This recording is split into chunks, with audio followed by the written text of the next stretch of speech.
फाटलेल्या जीन्स पॅन्टीचा एक चौकोनी कपडा कट करून घ्यायचा। यानंतर आपले ब्लाउज पीसचे जे तुकडे उरलेले असतात तो सुद्धा तुकडा घ्यायचा आहे। तुम्ही चौकोनी आकारात कटिंग करून घ्यायचा आहे। त्यानंतर 4 इंचच्या पट्ट्या घ्यायच्या आहे। चारी बाजूला अशा पट्ट्या घ्यायच्या आहे ज्या एकाच साइजच्या असेल। तुम्ही यापेक्षा मोठ्या छोट्या सुद्धा घेऊ शकता। तर या ठिकाणी 2 बाजूच्या पट्ट्या लावून घ्यायच्या अगोदर त्या पट्ट्या तुम्ही सेंटर पासून न लावता मध्य भागापासून लावायच्या आहे। दोन्ही बाजूच्या पट्ट्या लावून घ्यायच्या आहे आणि बाहेरच्या बाजूला दोन्ही बाजूने एक एक शिलाई मारायची आहे। आता दुसऱ्या साइडच्या पट्ट्या लावताना जिथून आपण पट्टीचा शेवट केला होता तिथे लावायचा आहे साइडचा कपडा कटिंग करून टाकायचा।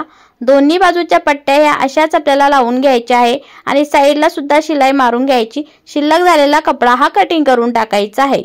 आता आपल्या चारही बाजू कव्हर झालेल्या आहेत। यानंतर फोल्ड करायचा आहे आणि साइडचा कपडा कटिंग करून टाकायचा। या ठिकाणी 1.5 इंचची पट्टी घेतलेली आहे। तुम्ही यापेक्षा मोठी सुद्धा घेऊ शकता किंवा छोटी सुद्धा घेऊ शकता। मला फोल्ड पट्टी जितकी बनवायची असेल तितकी तुम्ही दुसऱ्या कलरची पट्टी घ्यायची आहे म्हणजे आपलं पायदान सुरख दिसेल।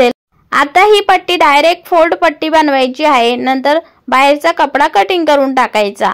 तर अशा पद्धतीचे पायदान तुम्ही विकू शकता, सेल करू शकता तुमच्या सोसायटी मध्ये किंवा एखाद्या स्टोर वाल्याला सुद्धा सेल करू शकता आणि चांगली किंमत घेऊ शकता। या पायदानचे तुम्ही 30 रुपये, 40 रुपये, 50 रुपयापर्यंत हे पायदान तुम्ही ठेवू शकता। तुमच्या कपड्यावरती आहे, जितका कपडा तुमचा चांगला असेल तितकी तुम्ही इथं प्राइस ठेवू शकता। ब्लाउज शिवता येत नसेल तर तुम्ही अशा पद्धतीचे कामे करून सुद्धा पैसे कमवू शकता। आणि अशातूनच तुम्हाला वेगळ्या डिझाइन हव्या असेल तर तुम्ही तशी कमेंट करा, यातून मी तुम्हाला वेगळ्या प्रकारच्या डिझाइन बनवून दाखवेल।